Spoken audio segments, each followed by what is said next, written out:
ഇവിടെ വെക്കാണേ. താഴോട്ട് നോക്കി ഈ പൈപ്പ് ഒന്ന് ഹോൾഡ് ചെയ്യണം. Okay, ready? ടേക്ക് 2,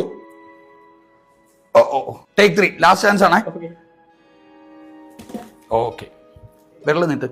ഇനിയേ ഈ പൈപ്പ് ഒന്ന് ഹോൾഡ് ചെയ്യണം, പക്ഷെ താഴെ നോക്കരുത്, മുകളിൽ നോക്കണം. ശരി, very good, very good, very good. ഈ പൈപ്പാണ് നമ്മുടെ ജീവിതത്തിലേക്ക് പ്രശ്നങ്ങൾ. നമ്മളൊക്കെ ജീവിതത്തിൽ ഒരു പ്രശ്നം വരുമ്പോൾ നമ്മുടെയൊക്കെ ഫോക്കസ് പലപ്പോഴും താഴോട്ടായിരിക്കും. താഴോട്ട് നോക്കി നമ്മൾ പ്രശ്നത്തെ നേരിടുമ്പോൾ സംഭവിക്കുന്നത് കണ്ടില്ലേ? നമ്മുടെ ജീവിതത്തിൽ പ്രശ്നങ്ങൾ വരുമ്പോൾ നമ്മൾ പലപ്പോഴും തകർന്നു പോകാനുള്ള കാരണം, നമ്മൾ പ്രശ്നം വരുമ്പോൾ നമ്മുടെ ഫോക്കസ് മുഴുവൻ താഴോട്ടായിരിക്കും. നമ്മുടെ ചിന്തകൾ മുഴുവൻ താഴോട്ട് പോകും. നമ്മൾ കുറഞ്ഞ ചിന്തകളിലേക്ക് പോകും.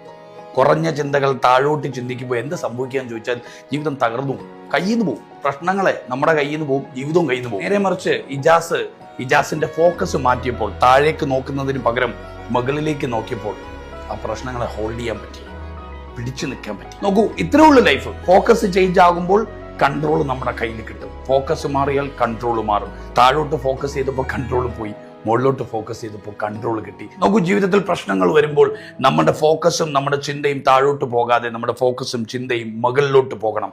നമ്മുടെ ക്രിയേറ്ററിലേക്ക് പോകണം. ക്രിയേറ്റിവിറ്റിയിലേക്ക് പോയി കഴിഞ്ഞാൽ പ്രശ്നങ്ങളെ നമുക്ക് കൺട്രോൾ ചെയ്യാൻ സാധിക്കും. നോക്കൂ, പ്രശ്നങ്ങളില്ലാത്ത ജീവിതമല്ല സമാധാനപരമായ ജീവിതം. പ്രശ്നങ്ങളെ നേരിടാനുള്ള കരുത്ത്